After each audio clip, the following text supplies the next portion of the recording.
Assalamualaikum warahmatullahi wabarakatuh. Baik, pada video kali ini kita akan lanjutkan materi kita struktur data dan algoritma dengan topik hari ini yaitu konsep OOP, yaitu ada composition, aggregation, inheritance, dan polymorphism.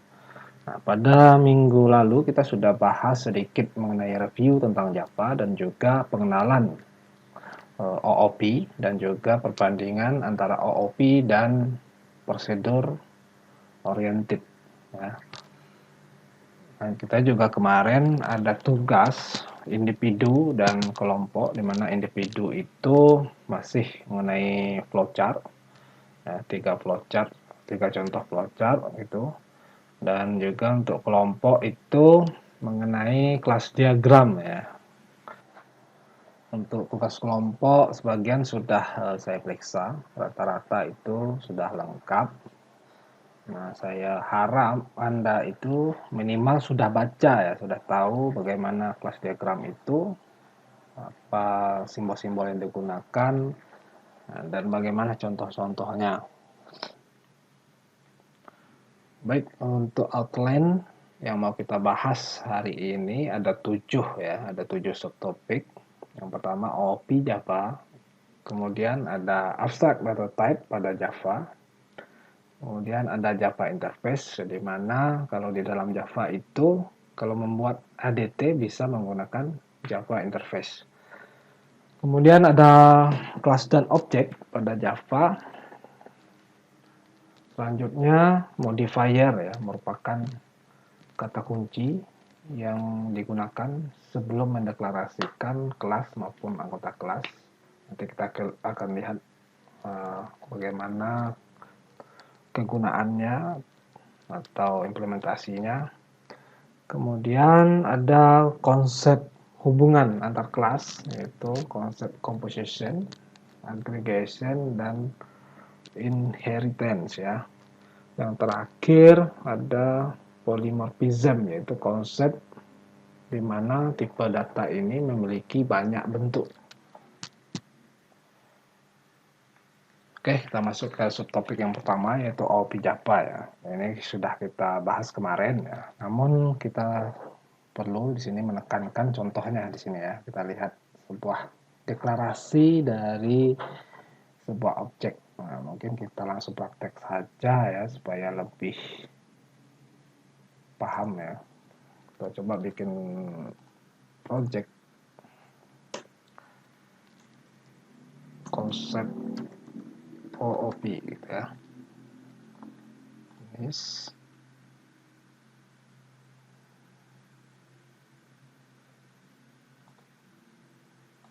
Oke. Nah, kita coba bikin kelas main new kelas main. Oke, finish. Kita bikin metode mainnya, metode untuk eksekusi ya. Lib static.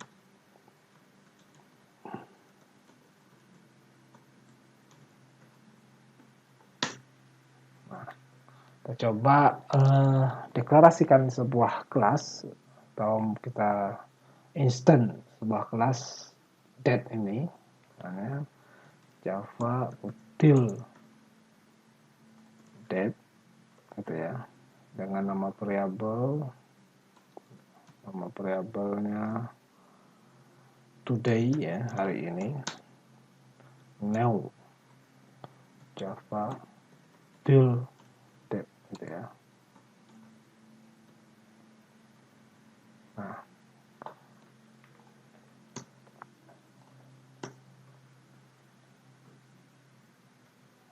Nah, kalau ini kenapa seperti ini? Ini bisa juga kita panggil karena kita tidak mengimpor ya. Kita langsung memanggil ini. Supaya pendek ya, supaya codingnya pendek, Java util ini kita impor ya. Java util date ini kita impor. Nah, sehingga di sini kita bisa menggunakan langsung nama kelasnya tanpa nama paketnya. Java util itu nama paket ya. Nah, seperti itu. contohnya untuk deklarasi sebuah objek today dengan kelas date. Oke, kita lanjut dengan kelas. Nah, kelas itu sudah kita bahas juga, yang anggotanya ada field, method, dan konstruktor ya. Oke, berikutnya yaitu UML ya, untuk notasi bagaimana mendesain sebuah kelas dan hubungan antar kelas. Nah, di sini ada sebuah contoh kelas, yaitu kelas orang dengan ada field, ada 4 field ya, atau atribut. Itu ada nama dengan tipe data string, ada nomor KTP dengan tipe data string, JK atau jenis kelamin dengan tipe data char, kemudian ada tanggal lahir dengan tipe data referensi, yaitu kelas date ya, yang sama seperti tadi kita coba di objek ini ya, tipe datanya kelas ini, date ini. Kemudian untuk ada metode ya, metode itu ada 3 di sini dan 1 konstruktor.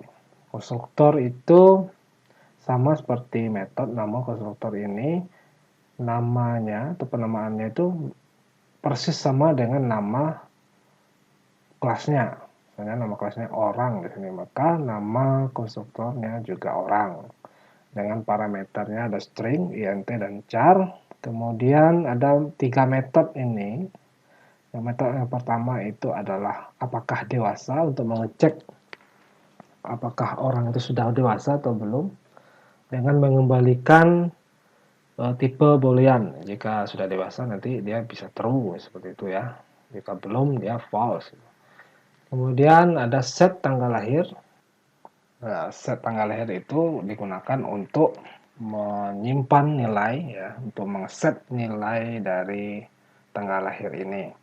Kemudian ada metode toString ya, untuk merubah informasi ya, mungkin informasi untuk dijadikan dikembalikan ke nilai string ini. Nah, ada yang belum kita ketahui, yaitu di sini terdapat simbol ya. Di sini sebelum deklarasi atribut atau field itu ada sebuah simbol, di sini pagar ya. Di sini ada plus. Nah, ini ada maksudnya. Simbol itu adalah simbol visibility atau modifier. Nah, nanti kita lihat di subtopik modifier itu apa ya. Untuk sementara kita ketahui dulu bahwa untuk simbol plus ini itu artinya adalah public. Kemudian untuk simbol pagar ini itu artinya adalah protected. Dan simbol minus ini adalah private ya. Nanti artinya kita lihat di bagian modifier. Nah, UML ini juga disebut independen dari implementasi bahasa pemrograman. Artinya apa? Bahwa UML ini yang kita desain ini tidak mesti harus diimplementasikan dengan Java, melainkan bisa menggunakan bahasa lain yang juga mempunyai fasilitas OOP ya, seperti C++ maupun Python atau yang lainnya. PHP juga bisa ya. Kemudian yang terakhir ini ada UML diagram tidak menyertakan execute code. Nah, ini diagram UML ini tingkatnya ya desainer ya, tukang mendesain.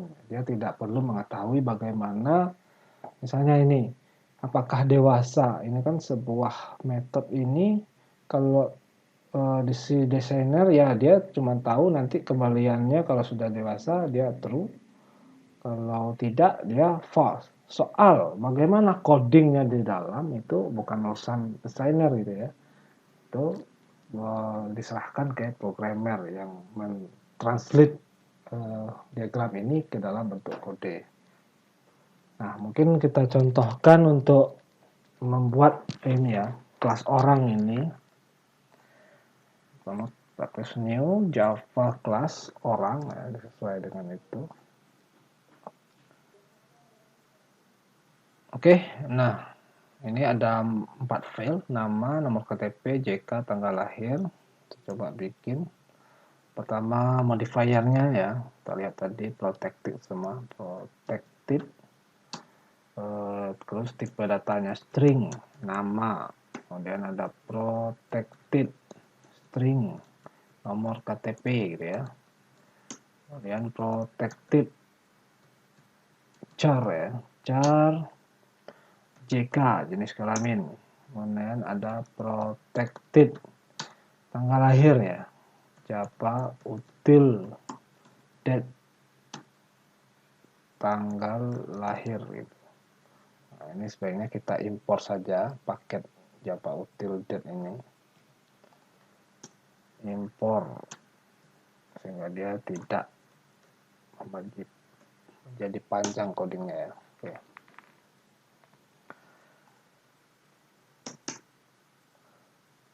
Kemudian ada satu konstruktor dengan parameter string, int, dan char. Nah, ini ada konstruktor orang. Tipe data modifiernya itu adalah public ya, plus ini. Di public orang gitu ya. Dengan parameternya ada string. Ini bisa nama gitu ya, string nama, int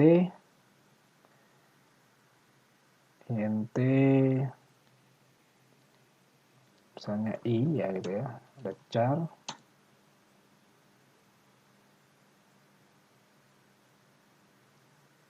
jk gitu ya.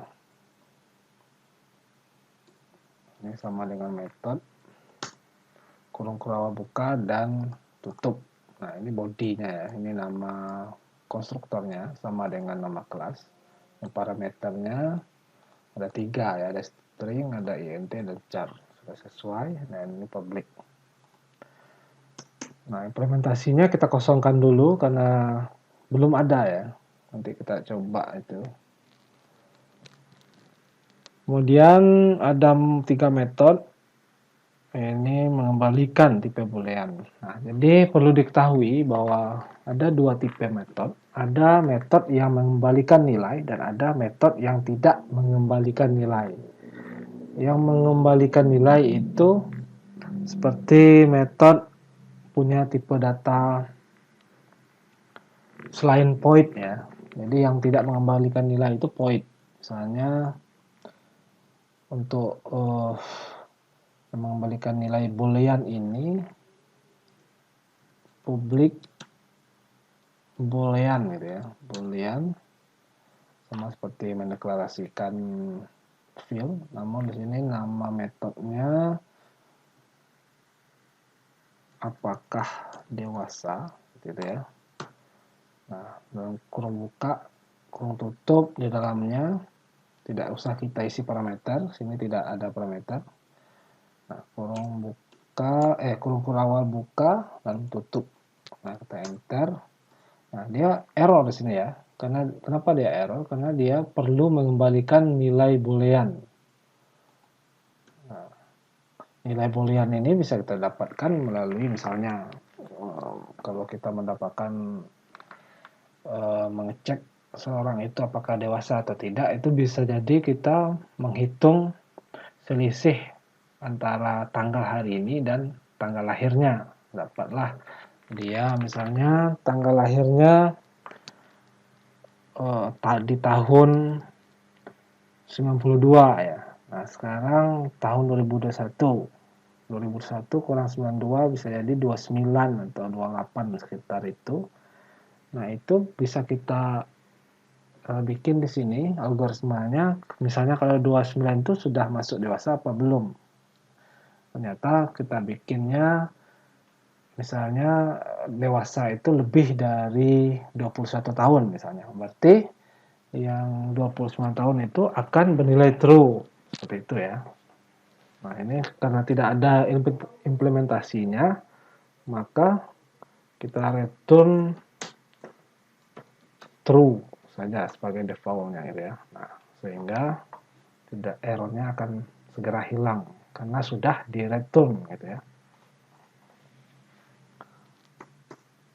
Nah, perlu diketahui juga bahwa nilai returnnya harus sesuai dengan tipe data ini ya. Jika ini int, nah nilai returnnya juga harus int, untuk misalnya 0, 1 gitu ya. Nah, ini kita kembalikan boolean, defaultnya true ya. Ini tidak sebenarnya. Kemudian metode set tanggal lahir ya. Set tanggal lahir. Ini digunakan untuk mengset tanggal lahir dengan publik. Nah, karena sini dia tidak mengembalikan nilai, berarti dia void ya. Void. Nah, void ini dia tidak mereturn nilai apapun. Seperti itu. Nah, ada dua jenis metode. Di sini ada metode void dan metode non void. Non void ini memiliki tipe data bisa sama seperti tipe data yang digunakan di field ini. Oke, paham ya kira-kira. Nah, set tanggal lahir ini sebenarnya ada parameter ini ya, kelupaan. Ini tipe datanya date juga. Tanggal lahir baru. Nah, sehingga di dalam ini nanti berisi coding bagaimana tanggal lahir ini digantikan dengan tanggal lahir ini. Bisa kita bikin langsung seperti ini ya, tanggal lahir yang ini diisikan oleh nilai tanggal lahir yang ini, tanggal lahir baru gitu ya. Terus set tanggal lahir. Kemudian ada metode toString ya. Public void. Nah, ini bukan void karena dia mengembalikan nilai string, berarti dia public string gitu ya. toString. Nah, dia harus mengembalikan nilai ini. Return. Dia nilai string kita isi defaultnya kosong aja seperti itu ya. Nah.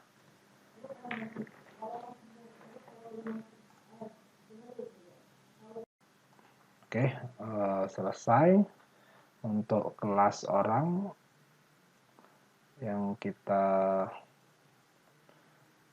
implementasikan dari model kelas diagram ini ya. Ada 4 field dengan 1 konstruktor dengan 3 metode. Nah, ini nomor KTP ini sepertinya ini INT ya, itu salah tulis sehingga ini nomor KTP parameter ini. Nah, konstruktor itu gunanya untuk menginisialisasi tadi ya, sudah kita bahas tadi bahwa nilai yang pertama kali objek itu kita instance, itu kita memerlukan nilai defaultnya. Nah, nilai awalnya istilahnya ya. Jadi misalnya di konstruktor ini kita menginisialisasi nama itu sama dengan nama. Nah, bagaimana ini kok nama sama dengan nama dan muncul ini? Nah, sehingga dia sini akan menjadi ambigu ya. 2 ini nama, ini juga nama. Nah, supaya dia tidak ambigu atau tidak bingung coding kita ini, maka kita perlu menambahkan yang namanya kata kunci this. Nah, this ini maksudnya ini adalah kelas ini ya, kelas orang ini ya, this. This nama berarti string nama ini ya, berarti dia mengacu ke sini. Nah, nama yang ini dia akan mereferensi ke sini. Gitu ya. Nah, mulai lagi this nomor KTP. Berarti dia mereferensi ke sini. Sama dengan nomor KTP yang di sini. Nah, kemudian this JK. JK mereferensi ke sini sama dengan JK yang ini. Nah, sehingga ketika kita instant orang, kita beri nilai defaultnya yang ada di dalam parameter konstruktor ini. Nah, bagaimana jika kita tidak menggunakan this ini? Bisa, tapi dengan syarat kita membedakan di sini. Misalnya kita tidak mau menggunakan this ya. This. Nah, supaya tidak ambigu, kita ganti saja. Ini jadi nama jadi NM gitu ya. Misalnya nomor KTP jadi KTP saja gitu. JK menjadi jenis kelamin gitu ya. Nah, ini kita sebagai NM KTP ini kelamin. Nah, itu kalau yang seperti ini juga bisa digunakan. Oke.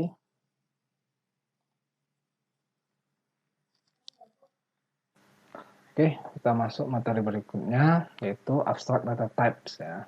Ini sudah kita bahas di materi pertemuan pertama, bahwa ADT itu merupakan tipe data yang didefinisikan sendiri atau user defined ya. Jadi ada data dan ada jenis operasinya gitu ya. Operasinya itu kita sembunyikan gitu. Nah, di Java, ADT itu dapat kita buat dengan menggunakan Java Interface. Ini bagian kedua ya. ADT ini dapat direpresentasikan dengan menggunakan Java Interface. Nah, Java Interface itu apa? Java Interface itu mirip seperti kelas, namun hanya berisi nama metode. Ini sengaja diberi warna merah ya, untuk menekankan bahwa si interface ini memiliki metode tanpa body ya. Dia hanya berisi nama saja. Nanti kita lihat contohnya ya. Tanpa kode yang dapat dieksekusi. Nah, ini contoh tipe data yang kita buat, yaitu seperti kita ketahui bahwa di Java itu ada tipe data float ya, bilangan berkoma. Namun belum ada tipe data pecahan. Pecahan itu seperti tipe data 1/2, 4/5. Nah, kita ingin membuat suatu tipe data pecahan ya, atau disebut juga fraction bahasa Inggrisnya.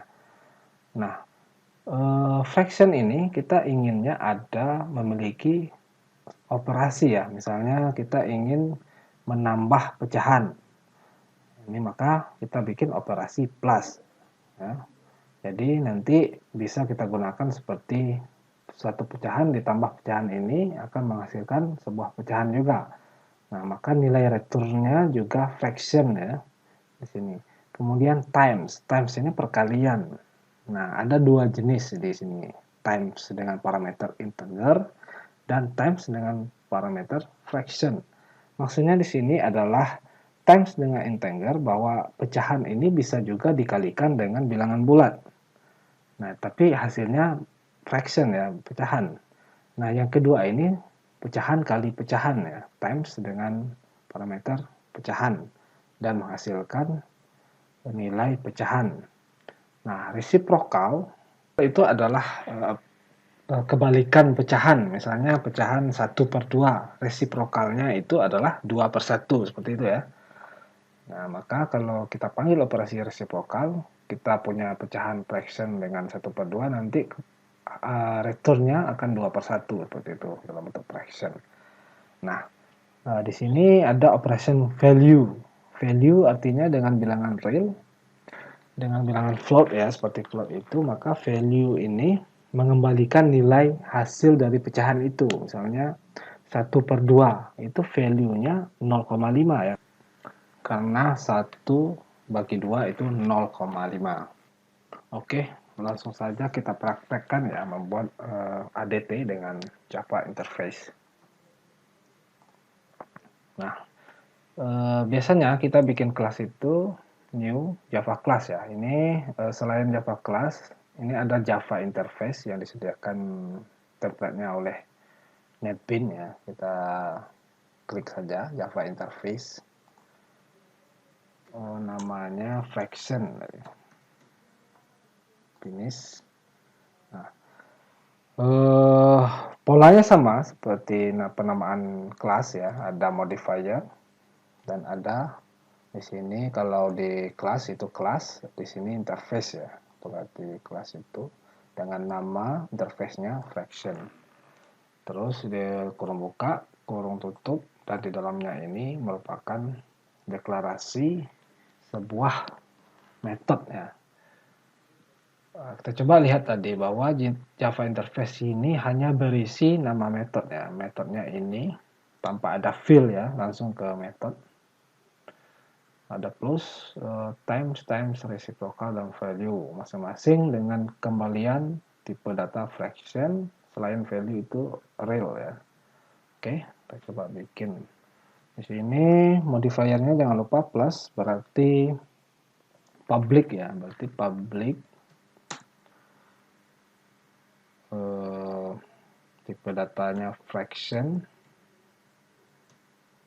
plus gitu ya, dengan parameternya juga fraction.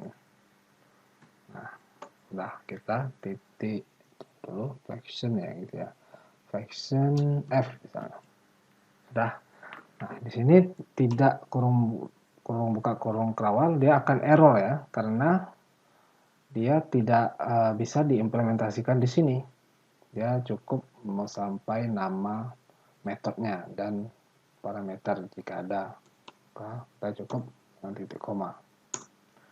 Kemudian public dengan tipe data fraction, apa tadi? Tipe data fraction times dengan nama metodenya times. Dengan parameternya ada integer ya, integer i misalnya. Kemudian ada lagi times juga, tapi di dalamnya parameternya fraction ya. Public fraction times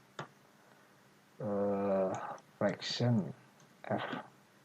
Nah, ini terjadi double penamaan ya, penamaan metode ini. Times atau perkalian ini ada dua. Apakah tidak bermasalah? Nah, ini dikenal juga dengan konsep overloading ya. Overloading itu terdapat dua nama metode yang sama tetapi berbeda parameternya. Di sini parameternya menggunakan integer, sedangkan di sini parameternya menggunakan fraction. Nah, itu disebut juga dengan overloading ya. Nah, bagaimana jika benar-benar persis sama? Nah, dia akan error ya. Misalnya ini juga integer ya. Nah, terjadi duplikat. Dia akan error di sini is already defined, bahwa metode yang sama sudah didefinisikan terlebih di awal ya. Jadi tidak bisa ya. Jadi konsep overloading itu boleh sama nama metodenya, tapi beda parameternya. Paham ya? Jadi ini parameternya fraction gitu ya, f. Kemudian yang terakhir, bukan yang terakhir ya, yang keempat reciprocal. Reciprocal return-nya juga fraction ya. Public fraction reciprocal fraction f.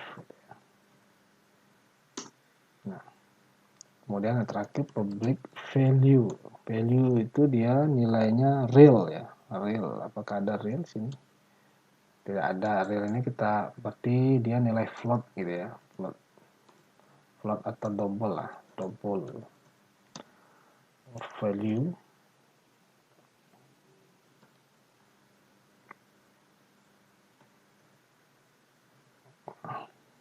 Dia tidak ini ya, dia tidak ada parameternya karena dia mengambil nilai pecahan itu pembilang dibagi dengan penyebut. Oke, nah sudah.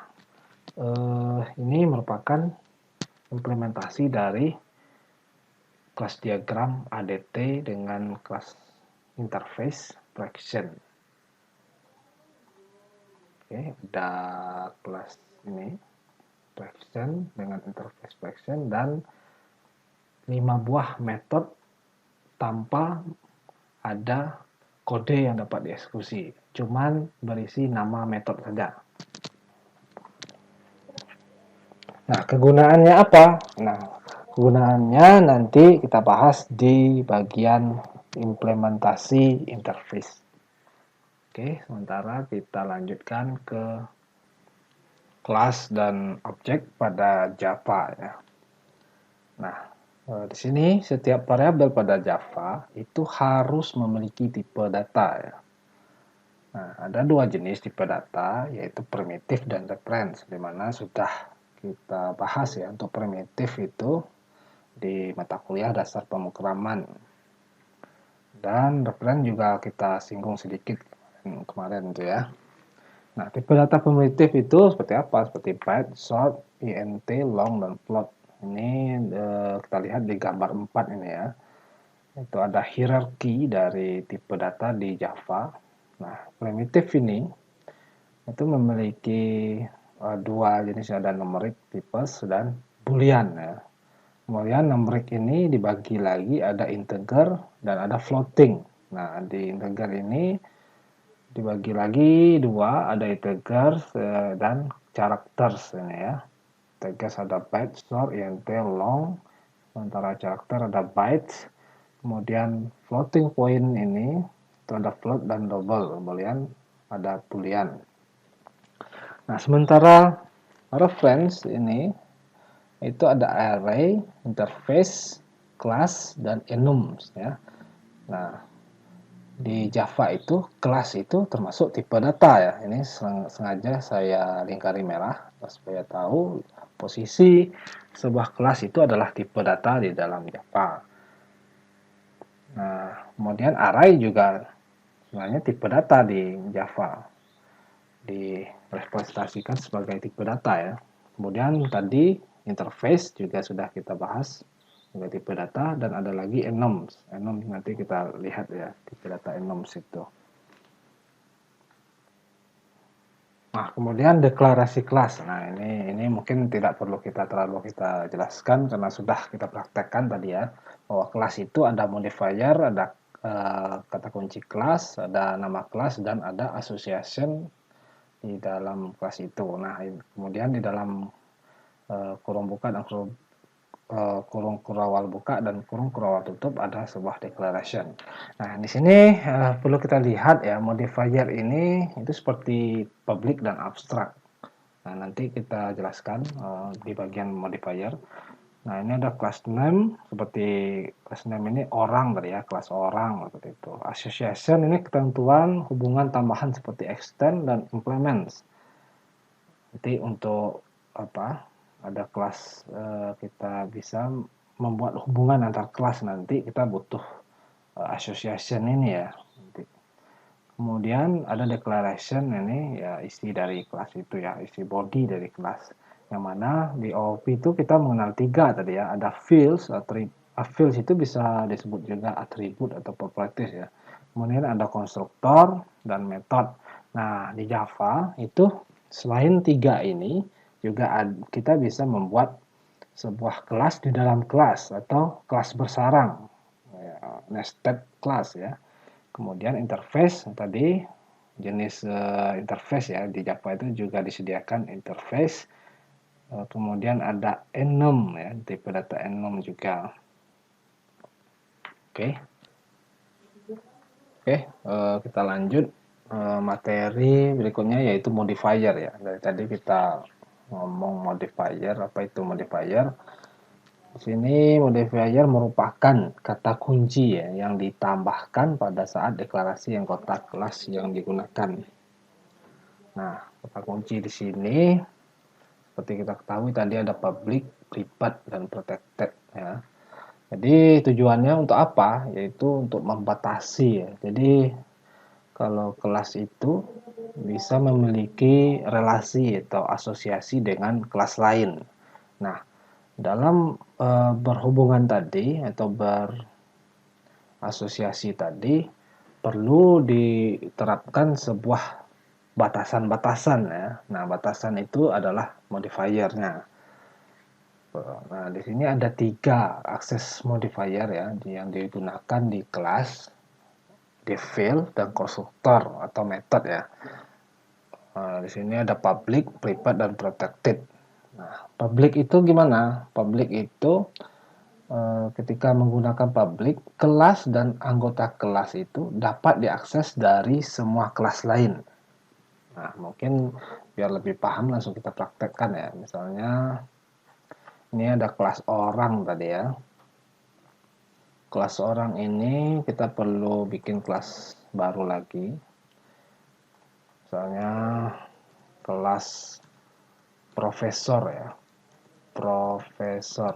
Nanti kelas ini kita gunakan untuk menjelaskan relasi untuk yang materi hubungan antar kelas. Nah, ini sudah jadi kelas profesor. Nah, sekarang kita punya dua kelas ya, yaitu kelas profesor dan kelas orang sekarang. Nah, untuk melihat hubungan ya, untuk melihat fungsi dari modifier ini, kita bisa coba pertama kita bikin konstruktor dari kelas profesor ini, public profesor ya, kolom awal buka, kolom tutup gitu ya. Nah, kita bisa mengakses orang ya, orang karena masih dalam satu paket ya, ini paket, ada paket dalam, kita bisa mengakses orang itu. Kita bikin atribut profesor nih, orang dengan variabel orang satu. Nah, sekarang orang satu ini bisa kita panggil ya, field-nya misalnya nama sama dengan Fulan ya. Nah, kenapa bisa ini si profesor ini bisa mengakses dari field nama dari objek orang ini? Nah, karena dia mempunyai modifier protected ya. Nah, protected di sini artinya kelas dan anggota kelas dapat diakses oleh kelasnya sendiri dan kelas lain yang menjadi subkelasnya. Nah, coba sekarang kita ganti menjadi private string nama. Save. Nah, otomatis di sini akan error ya. Error di sini. Kalau kita letakkan kursor di sini, maka dia akan menampilkan sebuah pesan error, nama has private access in orang. Jadi kita tidak bisa lagi mengakses nama. Nah, jika ini tidak bisa lagi mengakses nama ini karena dia modifiernya sudah private ya. Selain nama masih ada JK, nomor KTP, dan tanggal lahir masih bisa diakses karena masih memiliki modifier protected. Nah, gitu ya untuk contoh dari modifier itu. Jadi ada batasan dari pengaksesan kelas lain dari kelas yang lainnya. Nah, bagaimana jika dia tidak ada modifier? Nah, kita misalnya modifiernya kita hapus semua. Jadi dia tidak protected, tidak private, dan juga tidak public. Maka di sini dikatakan bahwa dia akan otomatis modifiernya menjadi package access ya, secara default. Kelas dan anggota kelas dapat diakses oleh kelas yang berada di package yang sama.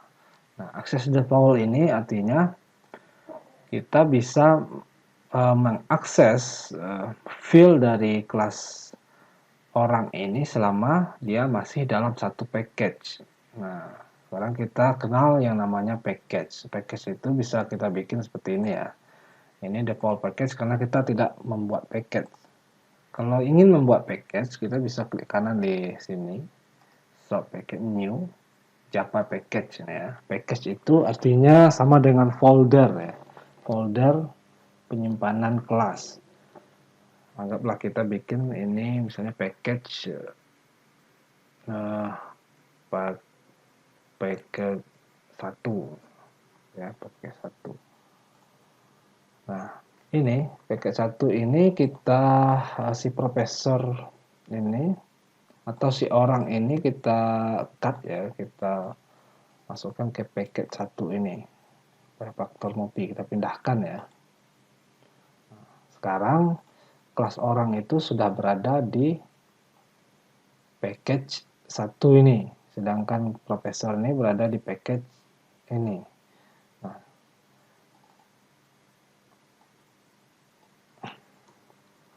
Nah, sekarang apakah masih bisa? Ini kan dikatakan package default itu selama masih berada di package yang sama. Artinya, ketika kita mengakses orang satu seharusnya sudah tidak bisa ya, karena sudah berbeda package.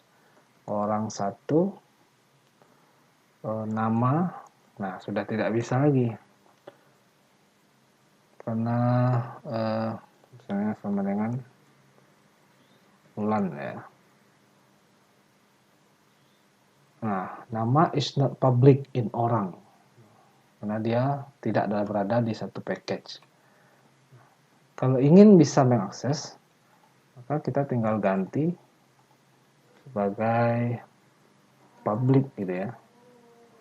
Nah, sehingga sini sudah bisa ya, sudah hilang errornya gitu.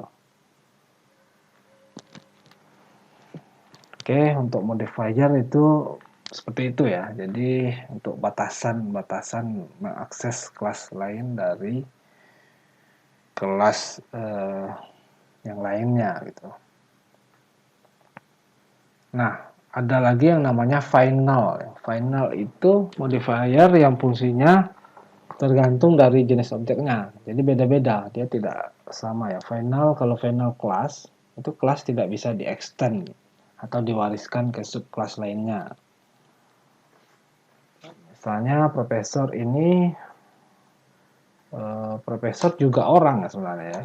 Jadi karena dia profesor ini juga orang, maka kita profesor bisa subclass dari orang. Maka kita extend gitu ya. Extend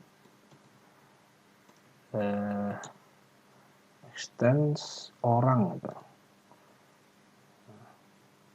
Profesor extend orang.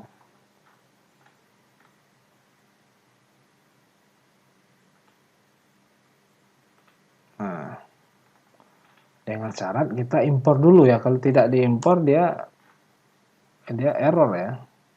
Karena tidak menemukan kelas orang di dalam package-nya. Itu sama dengan kita mengimpor ke kelas lain ya. Impor nama package-nya package 1 deh ya. Orang gitu. Setelah diimpor baru dia bisa. Nah, extend ini berarti profesor mewarisi semua field dari dan juga nama atau apa itu semua diwarisi oleh si profesor ini. Nah, maka profesor ini bisa memiliki nama. Nah, nama sama dengan misalnya kita string sini nm gitu ya. Nah, nama yang ini berasal dari field orang ini ya, jadi tidak perlu dideklarasikan lagi.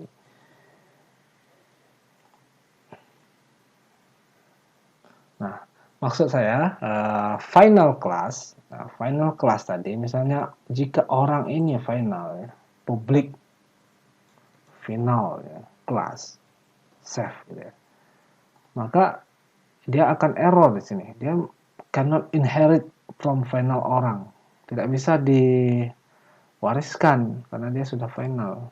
Itu maksudnya di sini ya, final class tidak bisa di-extend, tidak bisa di-extend lagi di sini. Dia sudah error. Sudah tidak bisa dilakukan extend lagi terhadap orang ini. Kalau dia final.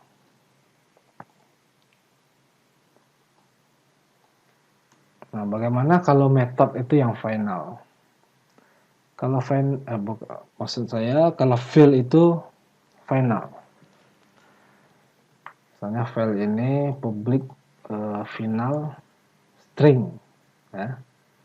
Jadi string ini nama ini pastinya akan menjadi nilai konstan. Dia harus diinisiasi di sini, nama misalnya Fulan ya. Nah, di sini akan error. Kenapa?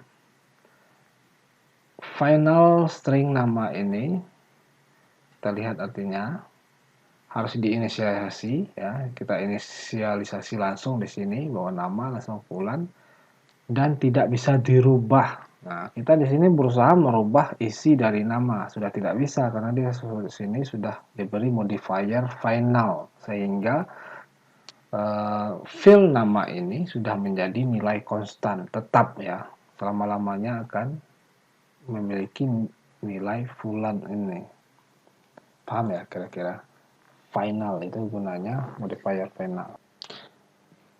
Nah, untuk final method itu metode tidak dapat di-override ke dalam subclass-nya. Nah, override ini berhubungan dengan konsep pewarisan tadi ya, bahwa ada sebuah metode yang bisa di-override, metode yang dari kelas orang tua dan dapat di-override di kelas anak ya atau subclass.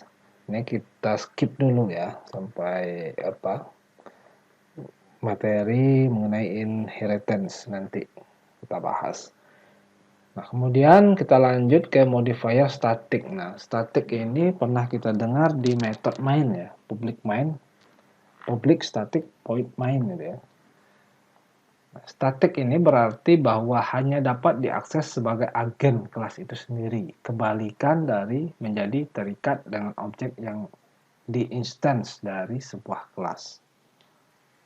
Kita coba lihat kita coba praktekkan ya static dan non static itu.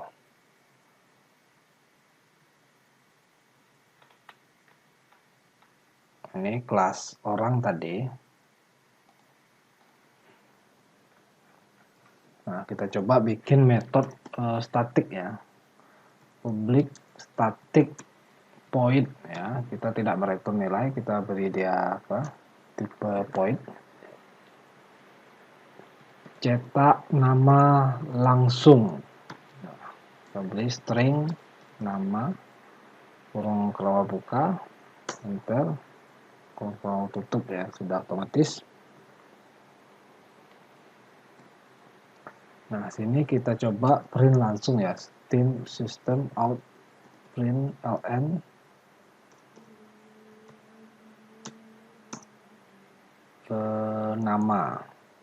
nama yang ini ya.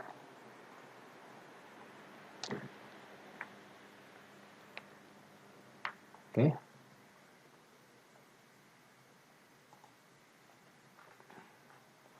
Nah, kita coba akses kelas orang ini di kelas main ya. Kita punya kelas main tadi. Kita impor ya paket satu orang ini. Karena dia berbeda paket ya, kita harus mengimpor kelas orang ini. Ini kita coba panggil ya. Misalnya kita mau mengakses metode orang ini mengakses metode set tanggal lahir.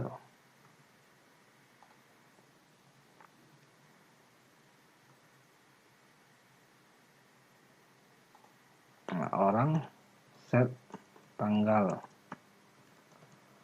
Nah, dia tidak bisa diakses langsung karena dia metodenya ini tidak milik kelas, tapi dia milik objek. Maka kita bikin objeknya dulu. Misalnya orang 1 sama dengan new orang ya, dengan nama Fulan, TP 123 dan jenis kelamin L laki-laki ya.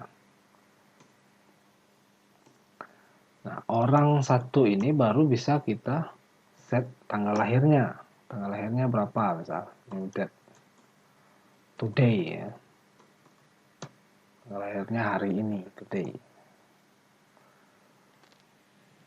Berbeda dengan non-static, ini kan non-static ya itu. Kalau static dia bisa dipanggil langsung kelasnya. Misalnya ya, dia tidak usah dideklarasi ya, ini kan dideklarasi. Objeknya orang satu, baru bisa dari objek ini dipanggil metode tanggal lahir. Nah, kalau static dia bisa langsung dipanggil orang cetak nama langsung gitu ya. Nah, nama misalnya Fulan. Nah, kalau kita run,